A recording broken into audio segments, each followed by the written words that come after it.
José, o ateu que encontrou Cristo no fundo do poço. Prólogo. O silêncio de Deus. José sempre disse que Deus não existia. Não porque tivesse lido livros profundos ou estudado teologia, mas porque o silêncio do céu sempre pareceu mais alto do que qualquer oração que ele já ouvira. Desde pequeno, aprendeu que confiar era perigoso, que acreditar era ingenuidade, e que esperar algo de alguém ou de um Deus era o primeiro passo para a decepção. Ele não odiava Deus. Ele simplesmente não acreditava nele, e ainda assim, foi exatamente no dia em que José perdeu tudo que Cristo o encontrou. Capítulo 1. Uma família que nunca foi lar. José nasceu em uma casa onde o silêncio gritava mais alto que palavras. Seu pai, um homem amargo, carregava frustrações que nunca soube curar. Bebia para esquecer os próprios fracassos e descontava sua dor em quem estivesse por perto. Sua mãe, cansada demais para sonhar, tentava sobreviver emocionalmente em meio às brigas, humilhações e noites mal dormidas. Não havia abraços, não havia "eu te amo", não havia orações antes de dormir. Havia gritos, portas batendo, pratos quebrados e um menino aprendendo cedo demais que o mundo não era seguro. Quando criança, José chegou a perguntar certa vez: "Mãe, Deus existe?" Ela respirou fundo, como quem segura o choro, e respondeu: "Se existe, esqueceu da gente." Aquela frase se alojou no coração dele como uma semente amarga. Capítulo 2. O Deus que nunca respondeu na escola. José via colegas falando de igreja, de fé, de milagres. Ele observava tudo com desconfiança. Se Deus existe, pensava, por que meu pai é assim? Por que minha casa é um inferno? Tentou orar uma vez, ainda criança. Fechou os olhos, juntou as mãos. Pediu apenas uma coisa, que o pai parasse de beber. Nada mudou. Naquela noite, o pai chegou mais bêbado do que nunca. Houve gritos. Houve empurrões. Houve lágrimas.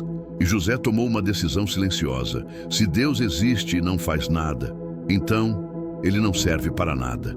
Ali, sem perceber, nascia um ateu ferido. Não um descrente por razão, mas por dor.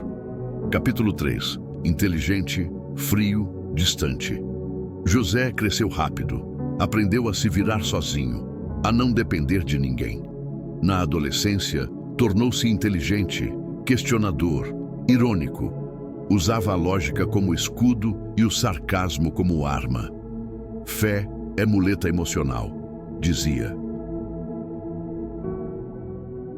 Religião é para quem tem medo de pensar.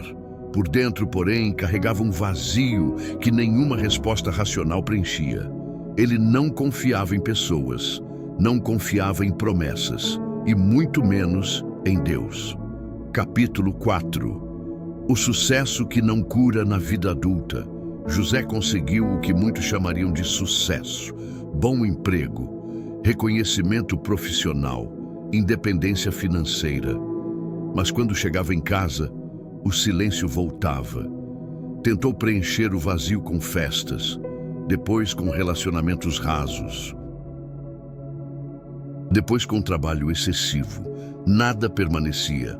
À noite, deitado na cama, olhava para o teto e pensava: era isso? Era só isso que a vida tinha para oferecer? O coração dele estava cansado, mas o orgulho o impedia de admitir. Capítulo 5. O dia em que tudo desmoronou. O momento mais difícil da vida de José chegou de uma vez só. Primeiro, perdeu o emprego. Depois, descobriu uma traição que destruiu o último relacionamento em que havia acreditado minimamente. Como se não bastasse, recebeu a notícia de que sua mãe estava gravemente doente. Em poucos meses, tudo o que ele construiu desmoronou. E pela primeira vez, José sentiu medo de verdade. Não era medo de fracassar, era medo de não aguentar. Capítulo 6. O fundo do poço. A noite mais escura chegou quando José estava sozinho em seu apartamento vazio, sem trabalho, sem amor, sem forças. Sentado no chão, encostado na parede, ele chorou como não chorava desde criança. Não havia mais argumentos. Não havia mais lógica, não havia mais orgulho. E quase como um sussurro involuntário ele disse: se o Senhor existir, eu não sei mais o que fazer. Não foi uma oração bonita, não foi uma oração de fé, foi um grito de desespero. Capítulo 7. O encontro inesperado. Nada sobrenatural aconteceu naquele instante. Nenhuma luz, nenhuma voz audível, mas algo mudou. José sentiu uma paz estranha, silenciosa, firme. Não resolveu seus problemas, não tirou sua dor, mas o fez sentir, acompanhado. No dia seguinte, por insistência de alguém improvável, entrou em uma igreja simples, sentou no fundo, braços cruzados, coração fechado, até que ouviu uma frase: Deus não se revela para quem nunca sofreu, ele se revela para quem chegou ao limite. José chorou. Não sabia explicar, mas parecia que alguém estava falando diretamente com sua história. Capítulo 8. Jesus não acusou, ele acolheu. José esperava julgamento, esperava cobrança, esperava condenação, mas encontrou graça. Descobriu um Cristo que não rejeita feridos, que não exige máscaras, que não se ofende com perguntas, um Cristo que entra no fundo do poço e senta ao lado. Pela primeira vez, José entendeu. Deus não havia se calado. Ele estava esperando o momento em que José pararia de fugir. Capítulo 9. A cura que começa por dentro. A vida não virou um conto de fadas.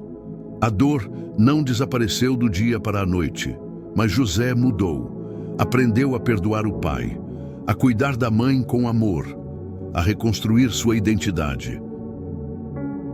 Não porque ficou forte, mas porque se rendeu. Epílogo. O ateu que foi encontrado hoje, José ainda tem perguntas, ainda tem cicatrizes, mas não está mais sozinho. Ele não encontrou uma religião, encontrou uma pessoa. E sempre que alguém diz que Deus não existe, José sorri com ternura e pensa: talvez você só ainda não o tenha encontrado, ou talvez ele esteja esperando você chegar ao fundo do poço.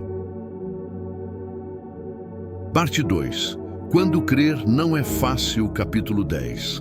A fé que não é sentimento. José acordou nos dias seguintes esperando sentir algo extraordinário, uma alegria constante, uma certeza inabalável, uma vida leve. Mas nada disso veio. A fé que ele encontrou não era feita de emoções constantes, mas de decisões diárias. Havia dias em que ele sentia paz, em outros, a dor voltava com força. E nos piores, a antiga voz da incredulidade sussurrava: está vendo? Nada mudou. José aprendeu aos poucos que crer não é sentir o tempo todo, é permanecer mesmo quando o coração duvida. Capítulo 11. As cicatrizes do passado voltam a doer. Ao tentar se aproximar de Deus, José percebeu algo assustador. Suas feridas começaram a aparecer. Memórias da infância voltaram. O medo do pai bêbado, a vergonha, a raiva reprimida. Em uma dessas noites, ele gritou sozinho no quarto: por que o Senhor deixou isso acontecer comigo? E no silêncio, algo ficou claro dentro dele. Deus não apaga o passado, ele transforma o significado dele. José entendeu que sua dor não era sinal da ausência de Deus, mas o lugar onde ele começaria a curar. Capítulo 12. O perdão que parecia impossível. O maior desafio não foi crer em Deus, foi perdoar o pai.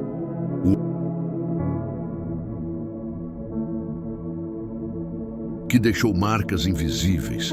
José resistiu. Ele não merece perdão. E então percebeu algo doloroso. Não perdoar o mantinha preso ao mesmo passado que dizia querer deixar para trás. Perdoar não significava justificar, nem esquecer. Significava parar de carregar um peso que não era mais seu. Foi um processo lento, mas libertador. Capítulo 13. Quando Deus usa pessoas imperfeitas. José esperava que pessoas da fé fossem perfeitas. Não eram. Viu hipocrisia, viu falhas, viu erros. Isso quase o fez desistir, até entender que Deus não usa pessoas perfeitas, usa pessoas rendidas. Ele aprendeu a olhar para Cristo, não para os homens. Capítulo 14. A noite da dúvida. Houve uma noite em especial. A mãe de José piorou. Os médicos foram cautelosos. Não havia garantias. No hospital, sentado em uma cadeira dura, José sentiu o velho desespero voltar. E se tudo isso for mentira? Ele fechou os olhos, cansado demais para fingir fé. Senhor, se o Senhor não fizer nada, eu ainda vou crer. Mas confesso, estou com medo. Não houve milagre instantâneo, mas houve força para permanecer. Capítulo 15. A fé que não desiste. Dias depois, contra as expectativas, sua mãe começou a reagir ao tratamento.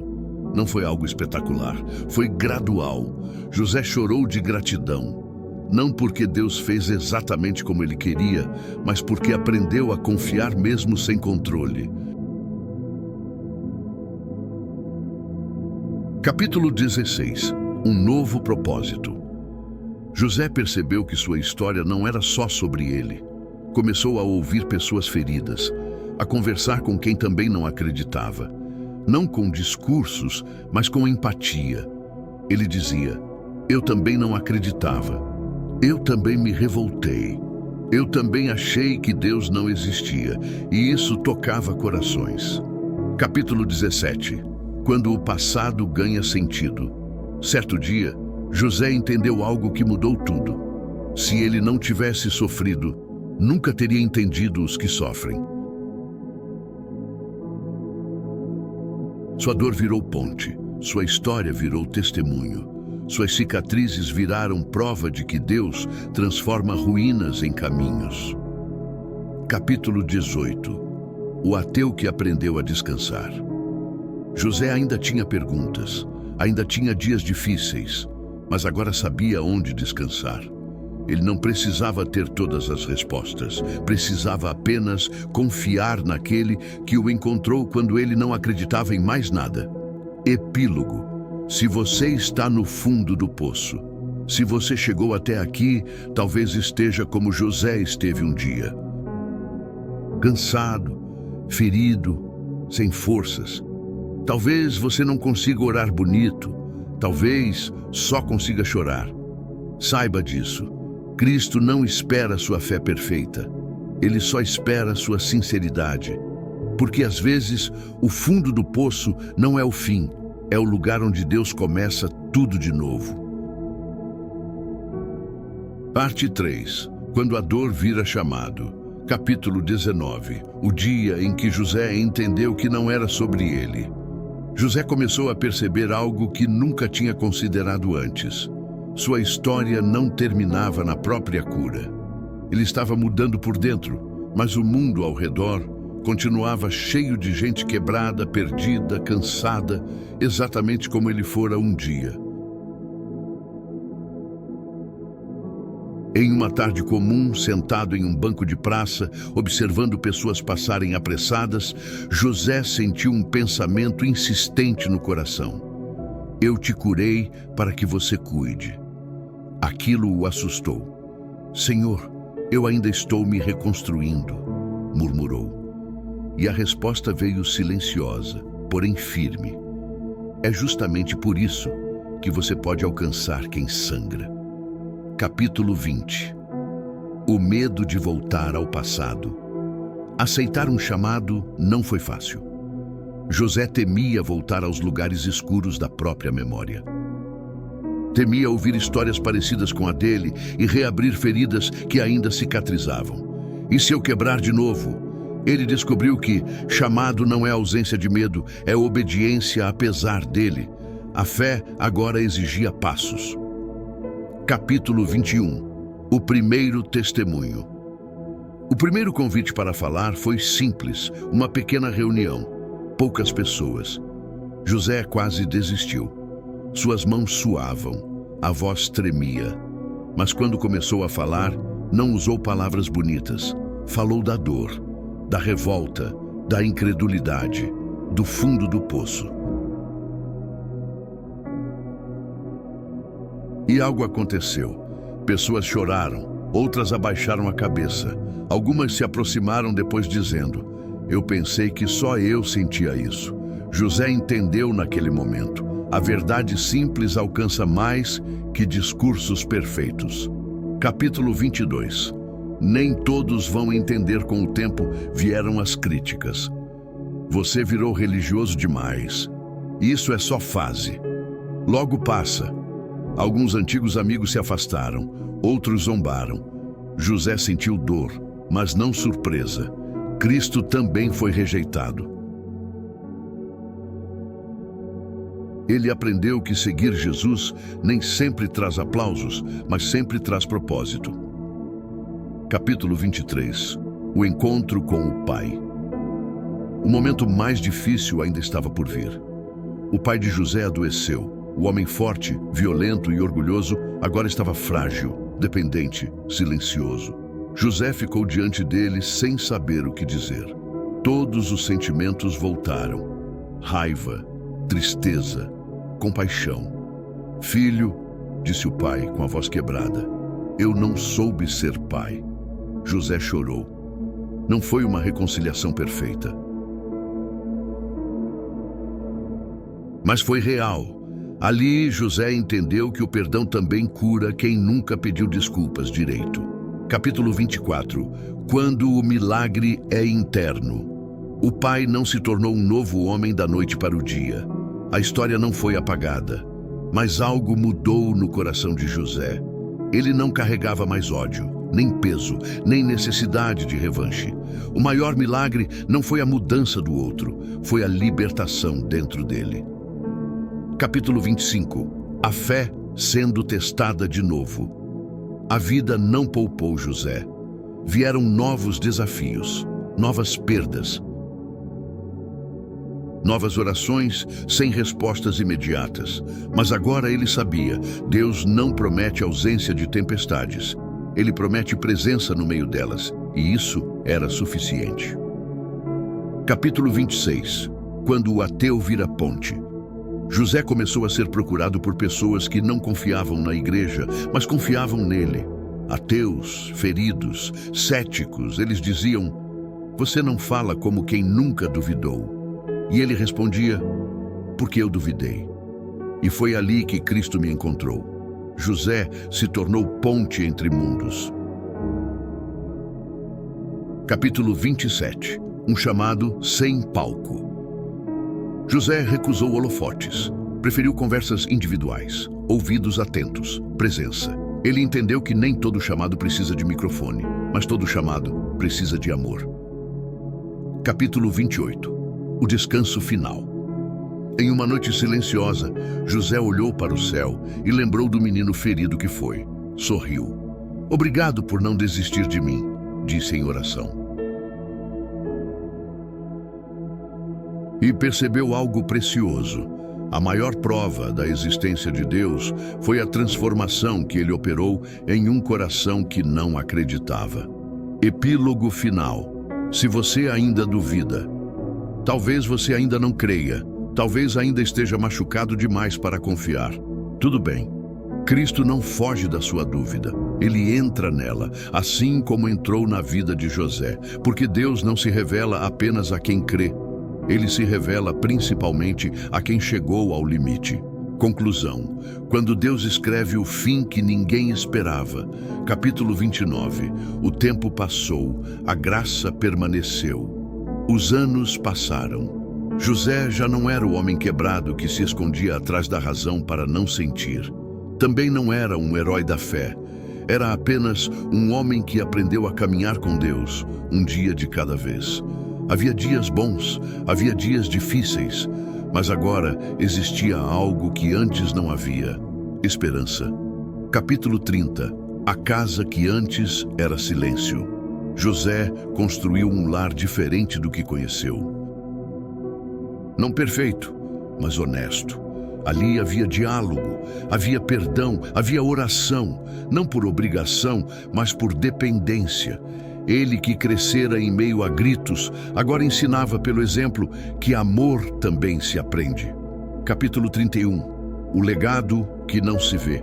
José nunca escreveu livros famosos, nunca ocupou grandes palcos, mas deixou marcas profundas. Gente que desistiria da vida encontrou motivo para continuar. Céticos descobriram que Deus não se ofende com perguntas. Feridos entenderam que não estavam sozinhos. O maior legado de José não foi o que ele fez, foi quem ele se tornou. Capítulo 32. A última conversa. Em uma tarde calma, já com cabelos grisalhos, José sentou-se sozinho e lembrou da própria história. Do menino machucado, do jovem revoltado, do adulto vazio, do homem encontrado. Ele sorriu e sussurrou: "O Senhor nunca esteve ausente. Eu é que não conseguia enxergar." Capítulo 33. A verdade final. José entendeu algo que gostaria de ter sabido antes. Deus não se revela para impressionar. Ele se revela para salvar. Ele não entra na vida para tirar toda a dor, mas para dar sentido a ela. Epílogo definitivo, para quem está lendo agora. Se você chegou até aqui, saiba, talvez você seja como José foi. Ferido pela família, cansado da vida, descrente por dor. Ou talvez esteja no fundo do poço agora. Ouça isso com atenção. Deus não desistiu de você. Mesmo que você tenha desistido dele, Cristo não espera sua fé pronta. Ele se oferece no meio da sua bagunça. Porque o fim da sua história não precisa ser escrito pela dor, mas pela graça. E assim como aconteceu com José, o momento mais difícil da sua vida pode ser exatamente o lugar do seu encontro com Cristo.